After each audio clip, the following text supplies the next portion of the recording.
Hello and welcome to Let's Play The Beginner's Guide. Let's get started.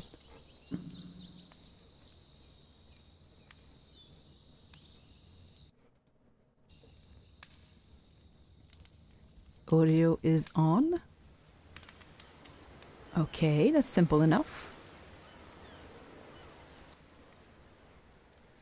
Hi there. Hi. Thank you very much for playing The Beginner's Guide. My name is Davey Wreden. I wrote the Stanley Parable, and while that game tells a pretty absurd story, today I'm going to tell you about a series of events that happened between 2008 and 2011. Okay. We're going to look at the games made by a friend of mine named Coda. Now, these games mean a lot to me. I met Coda in early 2009 at a time when I was really struggling with some personal stuff. Okay. And his work pointed me in a very powerful direction. I found it to be a good reference point for the kinds of creative works that I wanted to make. So just to start you off, this is, I think, the first game he ever made. It's a level for Counter-Strike. You can walk around here, by the way. Okay. And mostly it's just Coda learning the basics of building a 3D Oh, environment. I can jump. But what I like is that even though he starts from the simple aesthetic of a desert town, Oh. he then scatters these colorful abstract blobs and impossible floating crates around the level.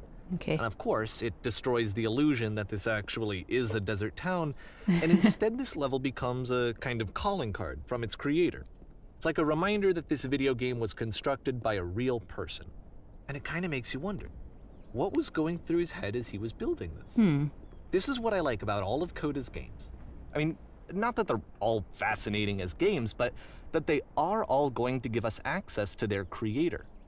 I want us to see past the games themselves. I want to get to know who this human being really is. And that's exactly what we're going to do here. Okay.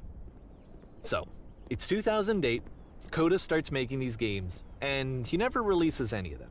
He doesn't put them onto the internet, he just makes them and then immediately abandons them, and they sit on his computer forever. And I think he really understood this image of himself as a recluse. At one point, he jokingly renamed his computer's recycling bin to Important Games Folder. Aw.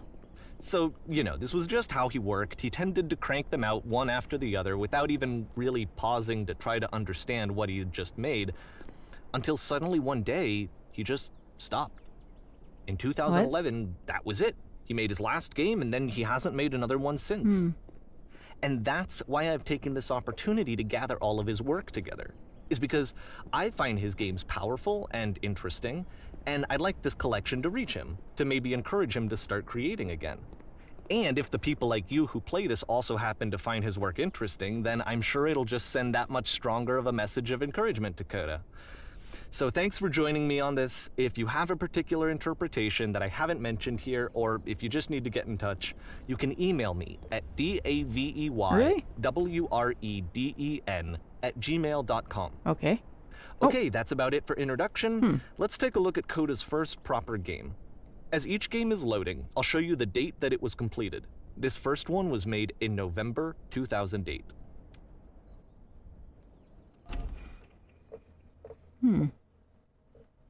Did he play Portal? Warning. Whisper machine active. Shift destruction imminent. This game is called Escape from Whisper, and it's one of the more generic games you'll see from Coda. Okay. Whisper machine status active. Security call breached. Hostile alien life form inbound. Okay. It kind of looks like this game was abandoned mid-development. For instance, you have this gun, which you'd think would indicate that there are supposed to be monsters or enemies somewhere, but then clearly there are no enemies anywhere. You can't even reload the gun when you run out of bullets. Oh. But ultimately we don't really know. Maybe Coda thought that actually it was complete the way that it is. And I think that we should talk about his games for what they are, rather than for what they're not. I don't think it's complete. Begin ship evacuation. Pretty sure this is not I complete. love how you can see the bottom of the universe from this room. You can. Yeah. It's universe box. What a great bottom. Alright. Okay.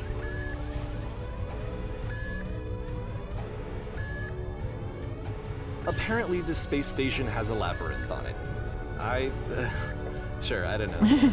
There's really no reason for it that I've ever been able to discern, so in the interest of time, I'm just gonna skip you on past it. Okay. Thanks.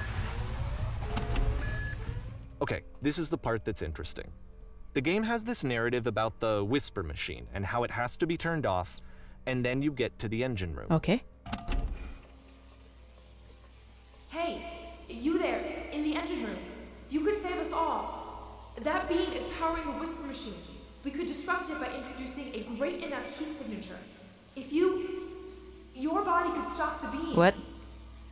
It's so much to ask, but for all of our lives, would you do it? Could you give yourself? I could have just brought a toaster or something, you know? Like, anything hot would have worked and saved another life.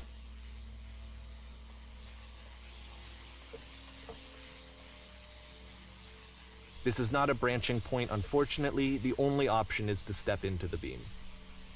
I don't want to step into the beam.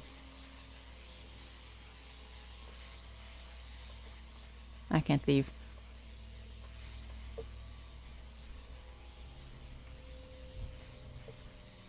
I don't wanna.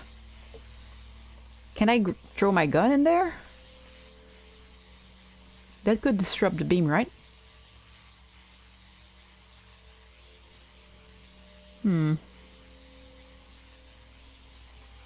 I wanted to see if it was gonna say something else. Okay. I don't think he's gonna say anything else until I do something. Oh, dead. Let me pause here for a second. What you just experienced, stepping into the beam and then dying, is probably what Coda had initially intended when he was developing this level. But when he first compiles and plays it, something goes wrong. There's a bug somewhere. And this is what happens instead. Okay. Yep. Oh. Okay. Oh, here's the labyrinth. I was almost through when he put me at the end, I The think. beam causes you to start floating. And this is an important moment for him. Because yes, this is technically a glitch, but Coda identifies something human about it. Like how small it makes you feel in the face of this larger chaotic system. Or this floating could be the afterlife, a peaceful place, juxtaposed against all of the hysteria that you've just had to traverse. I don't even know. I see. I have no idea what he was thinking, but what's clear is that after making this, something lodges itself in his brain. He wants to do more of these really weird and experimental designs. So he stops work on this and moves on to a stream of tiny little games that go in all sorts of directions. Let's go ahead and take a look at the first game he made after leaving this one behind. You know, I don't think I'm going up. I think that the map was just going down. Because the skybox wasn't moving around me. Okay. Can I move? I cannot. Okay. Yep. In this game, you can only walk backwards. That's scary. I hate not seeing in front of me.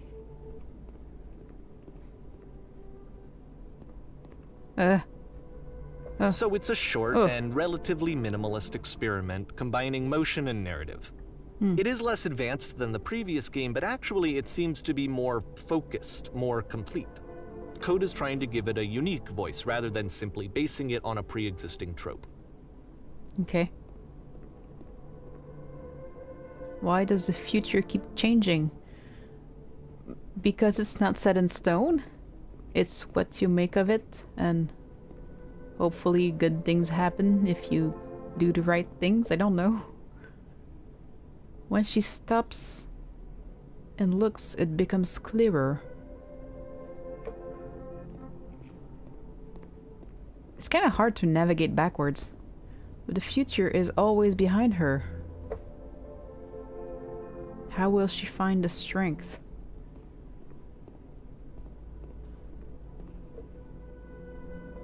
to confront it.